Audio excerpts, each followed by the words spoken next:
Halo, kembali lagi sama saya Yana Rayana. Di video kali ini kita akan belajar hooks berikutnya, yaitu hooks use effect. Jadi use effect sendiri dari namanya kelihatan ya. Use effect di mana kita akan menjalankan semua side effect di sini yang akan mempengaruhi tampilan atau renderan kita nanti. Jadi use effect sendiri udah kelihatan jelas ya cara makainya pasti use effect. Jadi di sini ada arrow function adalah sebuah callback function yang akan dijalankan selama dependensi array-nya ada perubahan. Oke, dependensi array apa, di sini apa, kita coba langsung praktekin aja ya. Nah, kita coba langsung cari tahu kalau di sini console log mounted unmounted ini callback, terus di dalam callback ini ada return function. Jadi return functionnya dijalankan ketika komponennya akan di unmount.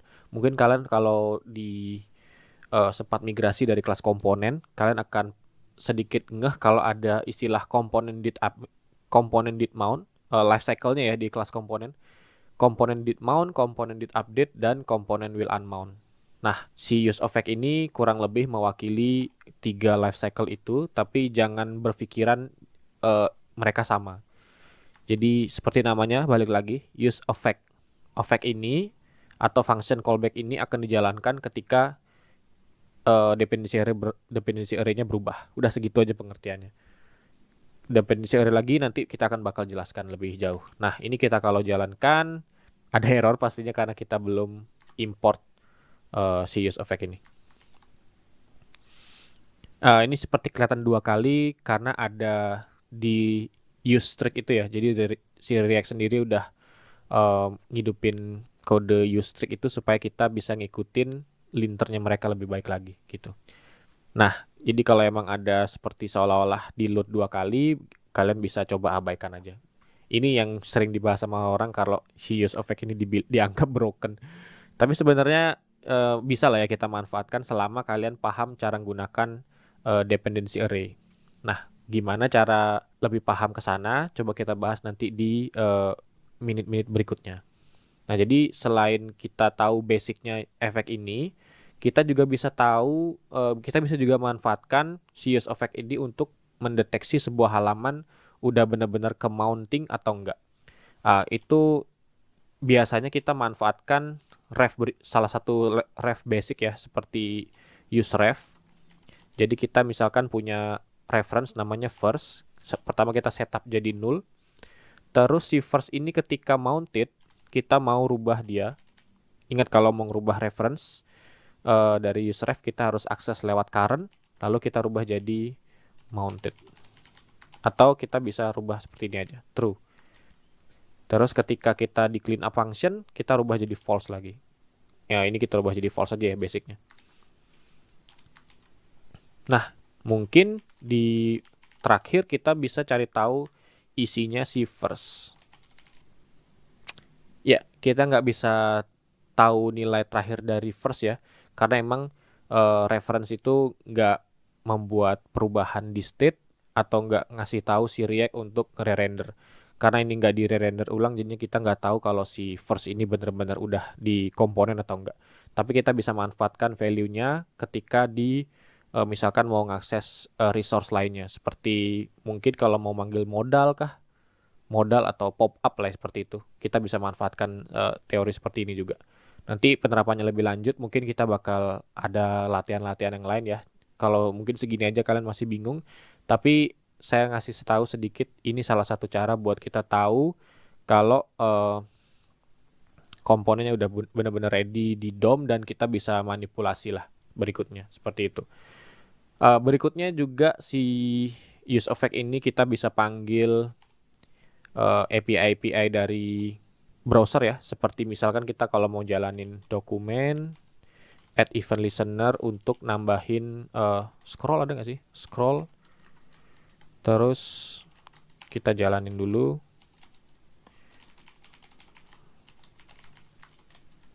Misalkan seperti itu ya, saya nggak tahu ini bakal berjalan apa enggak. Kita coba aja bareng-bareng, return, terus jangan lupa langsung di clean up. Misalkan kalau kita nambahin event scroll, langsung kita remove juga event yang kita tambahin. Jadi biar nggak numpuk.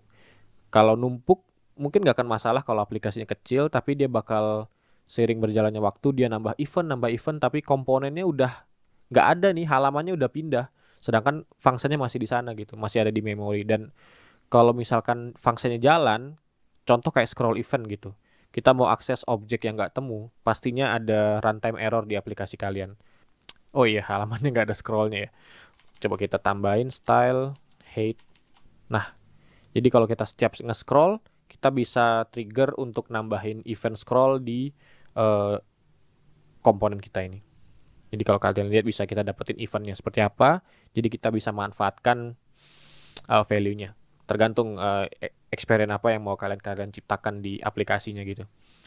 Nah, itu tadi untuk nambahin event. Misalkan kita bisa manfaatkan ini juga. Terakhir kita mau pahamin tentang dependency array karena ini yang paling krusial dari hooks yang punya dependency array ya. Jadi ke depan saya nggak akan jelaskan lagi, mungkin saya jelaskan sekaligus di sini. Nah, si use effect,